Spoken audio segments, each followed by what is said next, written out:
Scissor me, Daddy Ben. It's time for the 3 Count podcast. I'm your host, Dylan Chambers. Joining me is 3 Counts Excalibur. I'd like to think Ben Hobden. Benny, welcome to the show. Is that what I look like? I'm wearing a mask, does it, mate? Thanks. Says a lot about me, really, doesn't it? Thanks, buddy. No problems. Now, we've got a great show for you. We're going to preview the entire full gear card, give you some odds, some predictions. And for our draft today, to celebrate Saraya returning to the ring, we're going to draft our best Paige/Saraya moments. Now, make sure you follow us on. What's that, Benny? I said there's lots. There. Yeah. It was tough sledding a little bit. She doesn't have too many 5-star Dave Meltzer matches, but we got there. There's a few fun ones in there. Now, make sure you follow us on the socials at 3 Count Pod on Twitter and Facebook, at 3 Count Podcast on Instagram. If you're watching on YouTube, hit that subscribe button or the follow button on Spotify and Apple Podcasts. Now, if you've got any feedback for us or you want to be part of the show, email us at 3countpod@outlook.com and we'll see what we can do. Maybe we even get some guests to be part of our drafts. So bring it on. Let us know you're out there. Now, Benny, let's get to the news. You got anything big for me? Mate, obviously there's been a bit going on. Are we just gonna focus AEW today? Well, the funny thing is AEW, it's very quiet on the news front at the moment. That's what I was gonna say. There's not much going on. I know they're going all in on full gear. So I mean, that's we'll talk about that as we go, I guess. I think it's really good for AEW that there's not much going on in the news.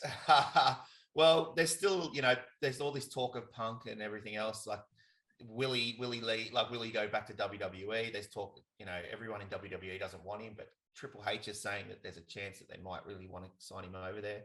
There's talk of Stone Cold getting back in the ring, another match. That's probably the biggest news that I've heard this week. WWE have reportedly offered him a match. Yeah, at WrestleMania. And this is where the whole CM Punk thing comes in, because there's talk of CM Punk versus Stone Cold. So what a dream Mania match. Oh, maybe for you. I don't know about that. I have a feeling, even just from those rumors, that AEW will either keep this, contract buyout going, or at least they'll have it. He can't, it's a non-compete or something like that for a little while. Well, originally there was no non-compete, wasn't that the case? So I think so. But yeah, that'll be interesting. Maybe they'll just, protract it out a little until just keep padding it out. Exactly. Just keep padding it out until Mania. So yeah, Austin at Mania, possibly Punk at Mania. As for AEW news, the Elite are officially back. They're back, yes. We will talk about them a bit later. They're going to take on Death Triangle. And I guess the biggest news for AEW is they're heading to England in 2023. Yeah, big UK tour. So they did announce one match, one night at London, I think was the first one they announced, didn't they? Yeah, so hopefully we'll see them on our shores at some point, which would be pretty cool. But yes, the rest of the news, Benny, is WWE. We'll kind of punch through it pretty quickly. I'll punch through and give me some thoughts. Cameron Grimes reportedly set to make his main roster debut soon. I just think there's so much going on the roster at the moment. I just don't know if we need to keep bringing people up at the moment. Yeah. You know what I mean? Like, they're doing so well down there, like, and NXT is doing so good. Like, let's just keep that going and then focus on what we've got at the moment, and then we'll sort of work it out. Especially with all these returns happening, Well, that's the thing. There's just been so many returns that we don't need these guys coming up, because they just fall into that cycle. This is what happened years ago when they started bringing people up. So absolutely, and there's focus what you've got good, and then let's work on the main card to try and get it elevated again. Yeah, well, there are a few returns on the cards. Robert Roode, close to making his return, could be going back to the glorious gimmick. Yeah. Keep going, sorry. So it worked for him in NXT, so it just never resonated over with the main card, though. It didn't. No. And the Dirty Dogs never resonated with me, to be honest. I've never been a Roode fan, but you are, so I mean, I love the glorious Bobby Roode, but he had to be a heel. In any case, Sarah Logan, she made her return. So we've got that. Now, rumors that Chelsea Green is on the way very soon, and our very own Bronson Reed. Really? could be making a return to WWE. So Chelsea Green's contract with Impact is up. And Bronson Reed apparently has an offer on the table from WWE. He's currently with New Japan. Maybe we'll see nice. Bronson back in the ring soon. Triple H was a big fan. He was getting a big push in NXT when it all kind of blew up. There is talk, with Chelsea Green, obviously your boy Matty Cardona as well. He has come out and said, though, that he does come back. He'd only come back as Matt Cardona. Zack Ryder would not be involved, but he did say he would want to do a cinematic match where it'd be Zack Ryder versus Matt Cardona, which would be pretty funny. Amazing. Would be pretty funny. That's pay-per-view worthy. Now we've got a few injuries to report as well. Unfortunately, Rey Mysterio, he's got a minor lower body injury. He was spotted in a walking boot. So he was supposed to be in that World Cup tournament, but was removed. Now Kevin Owens, so his injury is a little more serious.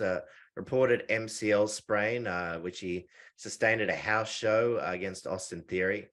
Hopefully be good for the Rumble. It's thrown a few spanners in the works for Survivor Series. He was supposed to be in the team taking on the Bloodline.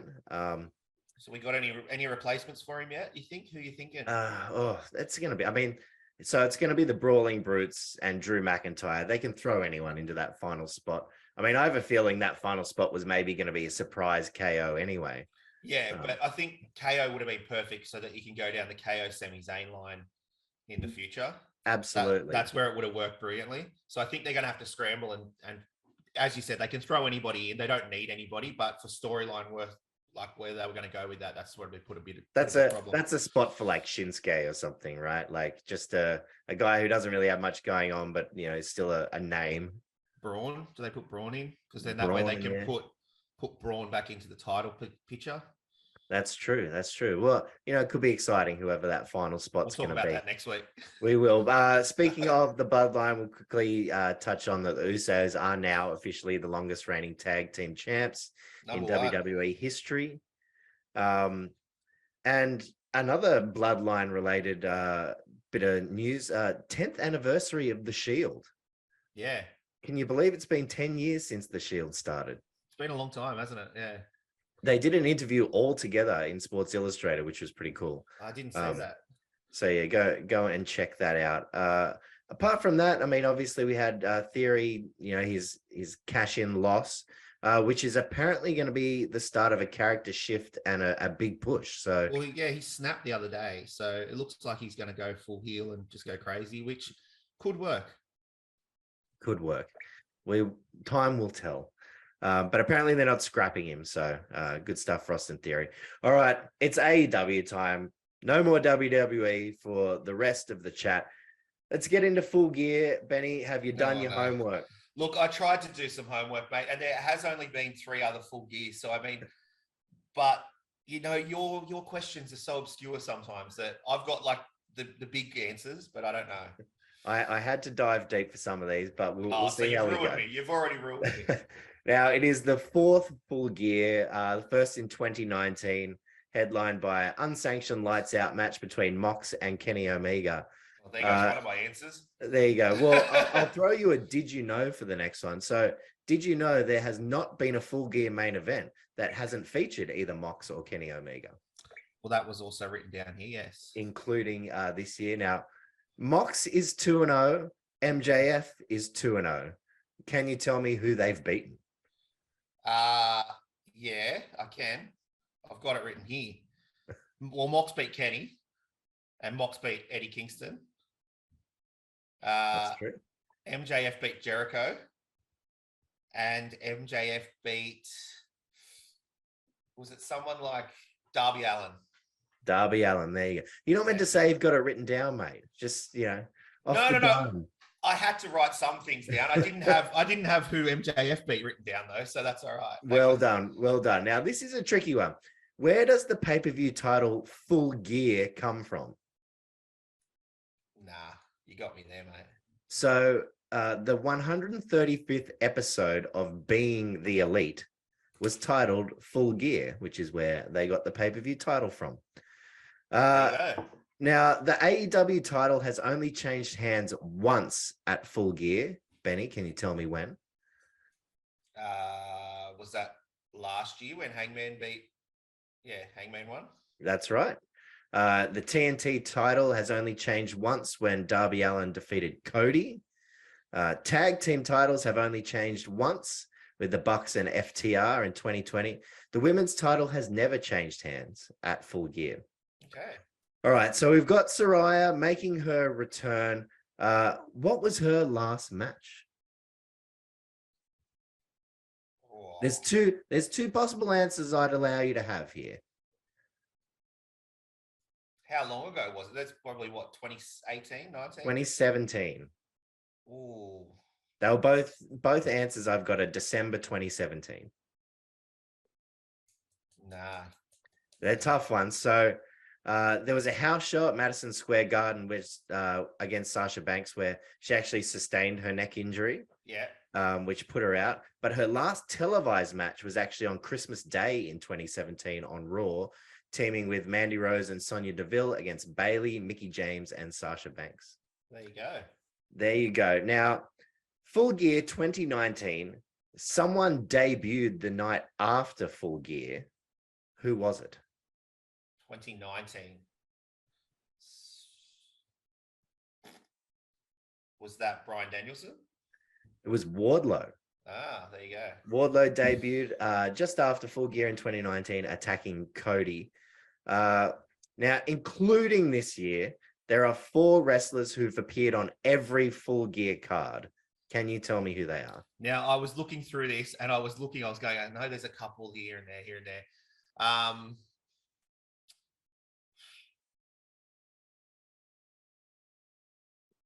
It's going to be tough. Now, yeah. Well, I was going to leave him to last. But now MJF was on all of them, but did he compete on all? He didn't compete on all of them. So does that count? No. Doesn't count? Okay. Doesn't count. Okay. Hangman? No, he missed the first one. Far out. Okay, so we've got Jericho. We got Jericho. Darby Allin? No. No. Tell me when you tap out. Yeah, I'm tapped. All right, we've got Jericho, Kenny Omega, and the Young Bucks. That's it. That's it. They've been on all 4 Full Gear cards. Oh, the pillars, of course. That's right. Now, Full Gear has been home to 3 5-star and above matches. Can you name them? Oh, well, of course, one of it have to be the Minneapolis street fight. That was great. Well, last year, Hangman and was that one of them? That have to have been one It was. Hangman and Kenny Omega got a 5.5. Yeah, that was definitely going to be one of them. What about the year before when they versed each other in the title eliminator? Was that one of them? No, it wasn't, but there was one from that year. Ooh. Nah. The Bucks and FTR. Oh, that's right. I remember that. That was 5.25 stars. And the last one's actually kind of a surprising one. It was from last year. It's Christian Cage and Jurassic Express against the Super Clique. Got 5 stars. Yeah, okay. So there you go. It's the only AEW card to ever contain more than 1 5-star match. There you go. All right, Benny, you're done. You're off the hot seat. I went okay. It's time to get into the Full Gear card. Let's kick things off. Darby Allin and Sting against Jay Lethal, Jeff Jarrett. Sting and Allin, $1.52. Jarrett and Lethal, $2.37. Mate, I'm rolling the dice here. I'm done with this whole Sting and Darby. I'm going Double J. Double J. Well, we are aligned on this. Wow. I'm going with the upset off the bat, if you'll pardon the pun. Hey. I think bringing in Jarrett only to have him lose at the first pay-per-view doesn't make sense. Yeah, that's what I was thinking as well. So yeah, Jarrett and Lethal, 237, good odds for that one, I think. Get on it. What's your thought? Like is Sting just too gone now? Like he still looks okay, but I don't know if I'm just sort of. If they use him correctly, as they have done, he's not going to be a great in-ring worker anymore. Yeah. Jarrett's probably a little bit better at that. But, I guess it's just kind of fun to see them both in the ring at the same time. It's just 1998 or 1999 all over again, though, isn't it? Yeah. Like just nostalgia all over. Absolutely. But yeah, I agree with you. The Sting and Allen, I think Sting is holding Darby Allin back a little. Yeah. It was cool. It's lasted for a while. It's probably gone on a little too long. Yeah, I agree. And this is a perfect opportunity for them to sort of end it, I think, with Double J taking the victory. Tell me what your thoughts are here. What would you think of Darby Allin going heel? Yeah, I don't mind it. He's just so little. He's too small. He's so little. And it just sort of, it's hard to see him. I know I use this a lot, but the only way he could be it is a chicken shit heel. Really, you know what I mean? And that I don't think that works for him. He'd have to be dastardly real bad heel, and he's just so little. Yeah, absolutely. All right. Moving on. The AEW Trios Championship match, Death Triangle against the Elite, was only announced yesterday, so we don't have odds on it. I would assume the Elite would be favorites with Death Triangle. Probably not huge outsiders, but that is my prediction for the odds. What's your prediction for the match? I think you've got to go with the Elite. You can't have all this fanfare, bring them back, and then not win. I disagree. Really? I like it. I'm taking Death Triangle. I think having the Elite in the pay-per-view match, that's where the money is. I don't think they need to win it. Yeah. Do they get rewarded with the titles, giving the titles back to them after all this shitstorm that they've done? I don't think it sets a good precedent. Good point. I could be wrong. It seems to be there's a lot of people backstage who seem to have sided with the Elite in the whole altercation anyway. Yeah. But I guess so. I guess I'm approaching it from a political standpoint backstage, thinking that Death Triangle get the win. I like that. I like that thought. I didn't think of it that way. I just sort of thought the whole fanfare of bringing them back and everything like that. But for me personally, I just don't see how they lose. Like they just, on paper, they're just the way better team. Well, they've been teasing, Pac wants the other two boys to get a little bit more vicious, right? Use a hammer, that kind of thing. Either they decide to go that way and that's how they win, or they implode. Yeah. Well, I think we'll talk about imploding a bit later on with a couple of other things as well. This card for me as well, just quickly looking over it, I can see how so many different things could implode in so many different matches. And Absolutely. I had to try and pick which match it was going to be that it's going to happen, because it can't happen in all of them. So you might be right there with that one. But I'll still put my money on Elite for me. But yeah, that's good to be different. BE Elite for Benny. We next have singles match, Saraya and Britt Baker. Saraya $1.10, Baker $6. Very short odds and good reason for it. It's like when they brought Punk back, like having her lose in her first match doesn't do anything for her. Baker can still kind of be chicken shitty and lose, but yeah, Saraya for me. Yeah, 100% completely agree with everything you just said, which is a shame because Britt seems to be just sort of slowly disappearing. Do you know what I mean? Like, well, she's still prominent, but she just seems to be like that thing that, like that person that's going to get beat. You know, if that makes sense. Well, I have big plans for Britt, which I'll get into a little bit later. Okay. Steel cage match. There you go. I'll tease that for a little bit later. I got you. Just including. Jungle Boy, Luchasaurus. Jungle Boy $1.36. Luchasaurus $2.95. Where are you going on this one, Benny?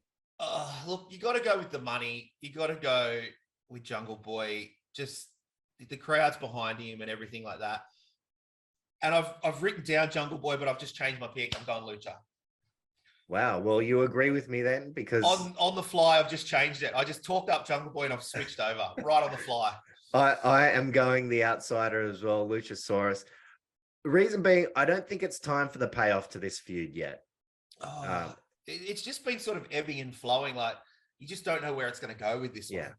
I mean, I think Christian can do something dastardly as he does, have it look like Jungle Boy's going to win, that Luchasaurus gets there in the end. I think if they do it right, it's a sleeper pick for match of the night, I think, for me. Okay, nice. But there's, it's a great card, but that could be really good. But Luchasaurus for me as well. Yeah. Now this one's a bit of a tricky one to pick. We've got the World Title Eliminator Tournament final. At the moment, we've got Ethan Page in the final. and he's going to be taking on either Ricky Starks, Lance Archer, or Brian Cage. So there are no odds for this one. Who do you think's taking it out, Benny? So I've written down Starks here if he gets through. That's where my money's at. If he doesn't get through, then I'm on Ethan Page. Okay, well, I agree with you. I think the money is with Starks. I am a little bit of a Starks mark now. I'll admit it. But Starks and let's say MJF wins. Starks MJF feud at Winter is Coming. That could be fun. Yeah. So yeah, Starks for me. But I don't see Brian Cage or Lance Archer getting another title shot. No, not at this stage, no. So yeah. It just sort of, if you look back at the last year, like the last world title eliminators and whatever else, it's always been big names and stuff. Like these guys just seem like they should be not going for the title, if that makes sense. It just doesn't seem right. Like, so they're going to have to really build whoever wins this up. Absolutely. And, you would assume that whoever wins this is probably not going to win the title, but it's a good stepping stone, I guess. Yeah. Lance Archer had a title shot before. Maybe he's had two, and it just hasn't felt like that's something he could ever win. Yeah, that's fair. But okay, Starks, and if no Starks, then Ethan Page. We have the TNT Championship match, Wardlow versus Samoa Joe versus Powerhouse Hobbs. No odds for this one yet, as it was only just announced. This is a tough pick for me. This is some big boys going at it. Yeah. Now, historically in wrestling, a good way for a strong face to lose a belt is in a triple threat and not being pinned. Correct. But However, I don't see them taking the belt off Wardlow yet, at least not in a triple threat match. I guess they got to do something with Hobbs. They seem to be kind of giving him a little push, but I don't know if he's title material yet. Well, funnily you say that. I've got Hobbs taking it. There you go. Okay. Exactly what you were saying. Wardlow, he doesn't have to lose the title. I think something like Samoa and Wardlow are just going to go at it. Hobbs can sort of sit back a little bit and then just, use his advantage and pick it off somehow and get the sneaky win. And I think Hobbs will have the title. I don't think he'll hold it for long. I think it'll be one of those cases if he gets the title and then Wardlow gets it back off him pretty quickly. All right. And smashes him. But I think he'll take the victory at the pay-per-view. Powerhouse for Benny. Yeah. It's the Hobbs connection, The Hobbs connection. There you go. TBS Championship match, Jade Cargill, Nyla Rose. Cargill $1.08, Rose $6.50. I've got a match for you just quickly. Throw it in there. Who would you pick if you had Bianca Belair versus Jade Cargill? Title versus title. Who's booking it? Yeah, this is what I'm saying. Like, I'm over Cargill so much as well. The same way you're over Belair, I think. Yeah, I think Cargill wins that match, but I don't know. It really depends who's booking. Because I know if it's anyone at WWE, Bianca Belair doesn't lose. So yes, Cargill in this one. Put your house on the $1.08. This feud's done nothing for me. It's done nothing for the fans. It seems like a dead spot whenever they kind of come on. I don't know what they do with Jade from here. They need to have her lose that belt legit. Yeah, I completely agree. Like, she will win. She'll win this weekend, but it's just not working. Yeah, it seems it was great, but then it's just sort of just waned off. It's just getting too much now. It seems like they thought we've got to have a feud for Jade going in. Like, what do we do? Oh, let's just have Nyla Rose steal the belt and run with that. Didn't resonate at all with the crowd at all. The Ring of Honor Championship 4-way match, Jericho, Guevara, Danielson, Castagnoli. We've got Jericho at $1.40, Danielson $4.50, and Claudio and Guevara at $6.50. Now, as fun as I think it would be to have Sammy accidentally win the title, I think Jericho keeps the belt, especially after Brian and Claudio got the win on Dynamite. Completely agree. I've got Jericho taking this one as well. But this is one of those ones that I also said could be a little implode somewhere. Does somebody turn on somebody? Does Claudio go heel, turn on Bryan Danielson, and join Jericho? Or does Sammy, like you said, sneakily get the win, accidentally get the win? Yeah. And then that causes that feud between Jericho and Sammy, or the rift, as you would call it. But Jericho, for me, I think Jericho wins. This could be an effing great match. Yeah, 100%. Well, all their matches recently have been great. You know, the individual matches, the tag matches. So 4-way, it's always still going to be 2-on-2, but it's going to break down. We know it's going to break down because it's 4-way, so it has to. I'm pretty sure the answer is no, but Danielson hasn't held any gold since he went to AEW, has he? No, not that I can think of. I might have just swayed myself. Oh. All right, Bryan Danielson for me, $4.50. He's done it. Let's take it. Let's take it. I've swayed myself. The AEW Tag Team Championship match, the Acclaimed and Swerve in Our Glory. Acclaimed $1.17. Swerve in Our Glory $4.50. Sesame. Acclaimed. Swerve. Acclaims. This is one of your implodes. Right? This is the implode. This has to be the implode. Or have they been swerving us recently with all this stuff so that now they're going to be a unified team and they're going to take the titles? Maybe. I mean, 3 wins in a row. I mean, no, I think they're going to implode.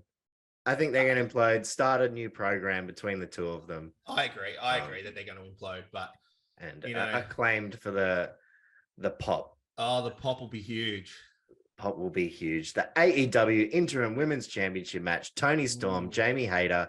Storm $1.45, Hayter $2.59. Interim. There is a lot of talk at the moment that they're going to strip Thunder Rosa completely of the title if she's going to stay out for longer. So Storm has come out and said if she's going to be out, you might as well make me the legitimate champion. So, which is fair, I think. Absolutely. Whatever happened to people relinquishing the belt because of injury? I think it was something special they did for CM Punk, and then they're like, oh, well, I guess we've got to do it for Thunder Rosa as well. Yeah. I think Storm takes the win here, though, and I feel like you're going to say something else. I am. I was alluding to it earlier. I'm going with the upset here in Jamie Hayter. I think Hayter being champ, the crowd want it. Yeah. Baker losing to Saraya, it could make for some great TV between Hayter and Baker in the coming weeks, and a bit of jealousy. It's finally Baker who's taking the back seat. She's not going to like it. So does it become Team Hayter and not Team DMD then? Possibly. I don't know, but I just think they could have a really great rivalry building from Hayter being champion. How have AEW not come out with a shirt that says Hayter's gonna hate? There you go. Sell it, Benny. There's a shirt right there. Sell it. I legit texted you a few weeks back saying, why do they not have an honorary Sami Zayn t-shirt? And then and 2 days later, that was crazy. So if Tony Khan's listening, Hayter's going to hate. There you go. There you go. Perfect. So I'm going with Jamie Hayter. You're going with Toni Storm. We get to the big one, the AEW Championship match, Jon Moxley, MJF. MJF, $1.33. Mox, $3.10. That is good money for Mox. They haven't had a problem with playing the long game with MJF before. Could this just be another notch in the long game of leading to him getting another shot down the track? I think it's just too big of a roll on this time. Yeah. I think with that comeback. I got MJF. I've got MJF as well. And I think I can't wait for it because I've become a pretty big MJF fan. I think some of the mic work, he's always been good on it, but recently some of the stuff he's done has just been absolutely brilliant. Yeah. And although Mox come back at him pretty well just this week, and sort of there's that feud there. I don't know whether this whole stuff with Stokely and how he's saying he doesn't want him anymore and he's been going back at him and whatever else. Does that all swerve on us and they're still going to just come back out and help? I don't know. Oh yeah, I'm picking the swerve for sure. The firm, it's all a ruse. It's all a ruse. Yeah. MJF is the devil. He said it. He said it on multiple occasions. Yeah.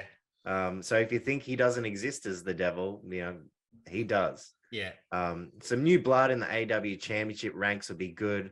I think Mox has carried it well enough. Yeah, and then he gets his holiday that he was meant to have anyway. Exactly. MJF taking on, maybe Ricky Starks or Ethan Page at Winter is Coming. What if Wardlow loses the TNT title, works his way up to MJF, championship title level? could have some good fun there, but I can't wait to see MJF as champion. I think it'll happen now. Now, see, now you're putting my head watching MJF hold that title. I don't know if I can see it. I don't know if I can physically see it. It's just weird.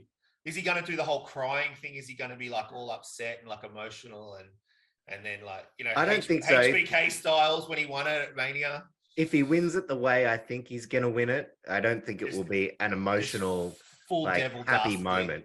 They've built this like kind of face up with MJF at the moment.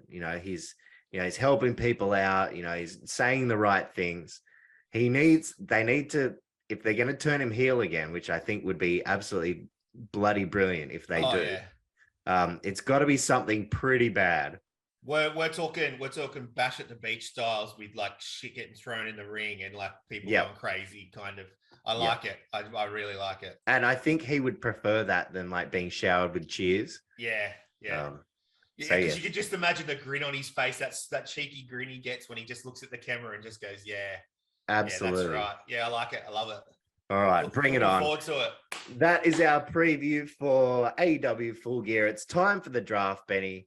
The best Saraya and Paige moments. Now, you get to draft first. I think there's a clear 101, right? I don't know. I thought 101 could be. There's two moments for me, but it's got to be the debut on Raw, winning the title against AJ Lee. Absolutely, that's what I had. Yeah. The night after Mania, main roster debut, beats AJ Lee for the title in 2014 on Raw. They made a movie about it, so I mean that's got to be the number one. Absolutely. Well, I think I'll probably take the other one, which you were thinking, which is becoming the first NXT Women's Champion against Emma, just on a regular old NXT episode before they had specials. Cracking match though, as well, that one. If you go back and watch that, Emma was so underrated, so good. And then she became Emelina. Yeah. Okay, my next pick is probably her match against Charlotte at Survivor Series 2015. Obviously, it didn't really lead up very well to that because she made all those comments about the death of Reed and all that kind of stuff. And well, that's kind of what gave it its spice, though, right? Yeah, so that's just what made everybody just want to see her get her ass kicked, really. But it was actually a pretty good match. So yeah, Survivor Series 2015. All right, so we're talking moments here, right? Now, tell me if I'm not allowed this. This is kind of, it's not technically an in-ring moment, but I'm going to say having a movie made out of it. You brought it up earlier. I had it on my list. The release of Fighting with My Family in 2019, great movie too. Yeah. So yeah, I'm going to have having your own movie made. Yeah, that's a fair one. Featuring the biggest star in the world, The Rock. Oh, right. Yeah, cool. I was trying to think of that tall, skinny guy that plays the one that directed it. All right, my next one. I guess this was a pretty big moment when she walks out and she does the "I'm back" and she became SmackDown GM. That was sort of a big pop. It was a pretty big moment for her career. Okay. So, I did have this as one of my picks. I was going to combine the retirement and the SmackDown GM like 3 days later. Yeah, okay. But you can have both of those if you want, or you just want SmackDown. No, I just think that I'm back. The retirement thing for me, I know it's a moment. It's kind of a sad moment. Yeah, though, that's right? why I left it out. Yeah. So, but you can have that if you want. No, that's okay. I don't want it. I don't want it now. Okay. All right. I've still got a few to go. That's good. I'm going to take another Charlotte Paige match. This time from TLC in 2015. I know we talk a little bit about Meltzer stars here, but this was Paige's / Saraya's highest star rating. It was only 3 stars, by the way, but it was her highest rating one against Charlotte. Fair enough. All right. Well, my next one is going. So there's 2 here that I want to pick, and it's both when she formed a trio, essentially.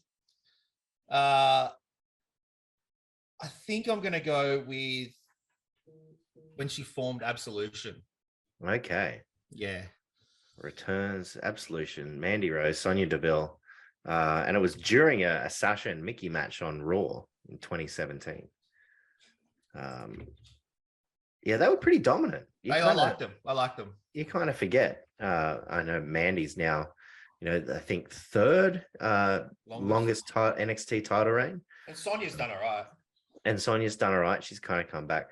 All right. There are still a few good little ones. I'm going to take beating AJ for her second Divas title at SummerSlam. Yeah. That was when she turned heel on her, wasn't it? 2014. She turned heel, I think it was a little bit before that. Yeah. Yeah. But leading up to that match, yes. Yeah. Because they were teaming, and then all of a sudden she just grabbed her by the back of the head and started beating on her. But it was a good match. Yeah, well, because I'm not going to take. No, actually, I'll wait until afterwards for honorable mentions. All right, well, I've got a couple more. Last pick. I know. Got to make it count. I think for this one, it's going to be a match. They only had one match, and it was on Raw in 2015. It was when Sasha Banks came up to the main card, and that was a cracking match between those two.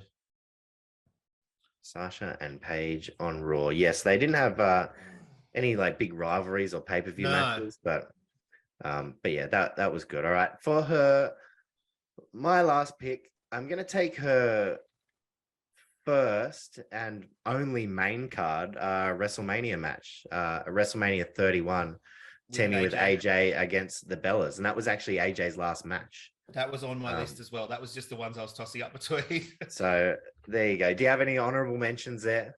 Well, obviously you could have the AEW debut, when she came out.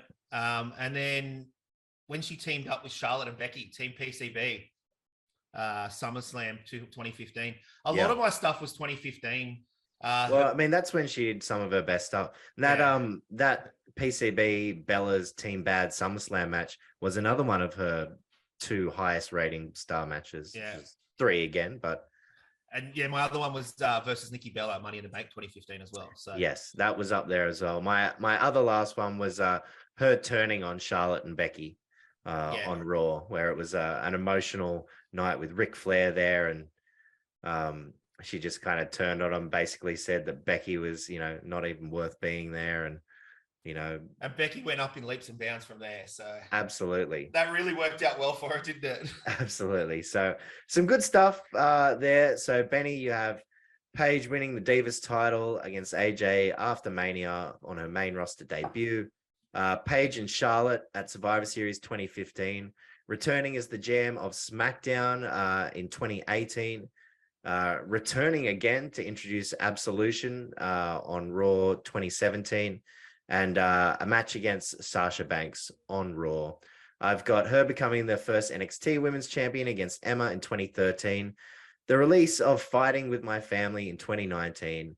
Charlotte Paige, TLC 2015, beating AJ for her second Divas title at SummerSlam 2014, and her WrestleMania match with AJ against the Bellas. AJ Lee getting plenty of props in this one here as well. Yeah, they had a pretty good rivalry. I read a couple of things. They're actually like really close, and they love teaming with and going against each other. When you bring somebody in their first match, they win the title against that person, they're always going to have that career parallels. They're always going to be against each other. So that makes sense. You kind of forget I'd almost forgotten what was going on with the women during that kind of 2015, era. It was, they were building up to the women's like revolution.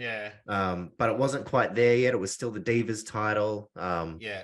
This is what I love about when we go back and do these drafts and stuff, because it's the little things you forget about, and then then all of a sudden you go down a rabbit hole and you just start watching videos and stuff like that. Like last night I was just watching all these different Paige moments, and I was like, oh, I remember that with Becky, remember that with Charlotte, and so it gives you those memories for other things as well. So it's fun. Absolutely, so many YouTube rabbit holes to go down. Oh, so many. In any case, that's it for the draft, and that is it for the show this week. We're going to be back next week to break down everything that happened at Full Gear, gloat about all our upset picks.